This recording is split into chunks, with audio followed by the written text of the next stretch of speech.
error 18 and 19. When you have these errors, it signifies that an element or a heat zone has failed to heat up within 425 seconds. That's a temperature increase of 3 degrees or 5 degrees Fahrenheit within that time period. We'll now show you the error message on the screen.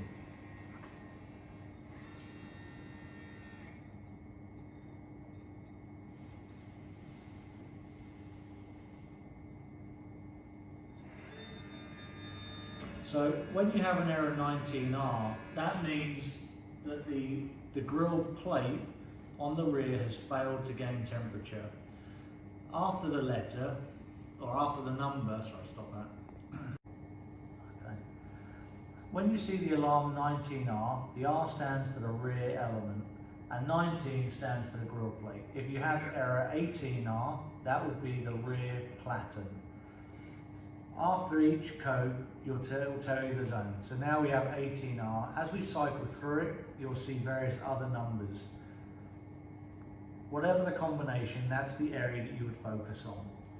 So, for instance, in this, we're going to go through and assume that we have a 19R, and that's the area that we'll focus on the repair. When you're checking the voltage on the element, it's important you put your tester to a manual 600 volts AC. If you leave it on auto, you can see how this tester struggles to keep up with the switching of the elements.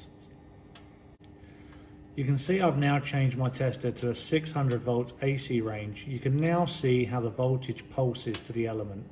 That's how it should work. If you have the voltage pulsing to the element, you know that it's being asked to heat up and you should have power.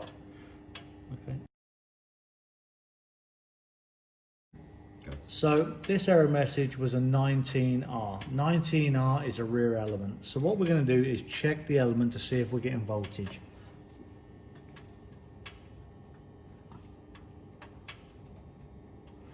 When we check the voltage and we look at the tester, you'll see we have 0 volts. That means the element is not receiving power.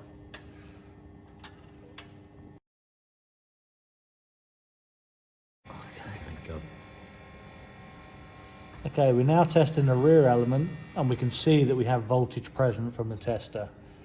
This means there's voltage getting to the grill, but the element is not heating. So the next we would do is a resistance check of the element. With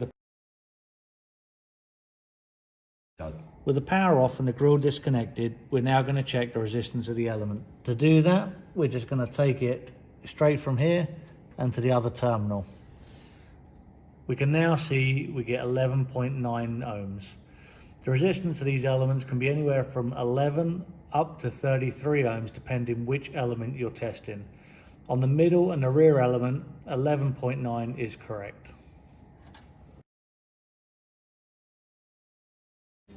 If you find that you have voltage not present at the element, but you have a good resistance, it's very possible you have an issue with a master-slave relationship in a grill. The master-slave relationship is explained in the SIB LED diagnostics. If you want to check if there's an issue with it, the instant giveaway on the SIB is to check the high power light. As you can see, the high power light should flash. That symbolizes that the system check is complete and it's okay to run. If there's an issue with the grills, such as 2 master slaves connected via the high power sync line, that light could possibly be out.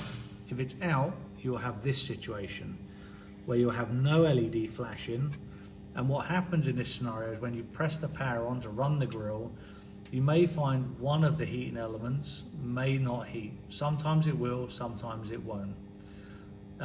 So the key is always look for the high power light. Without this high power light on, the grill will not work properly.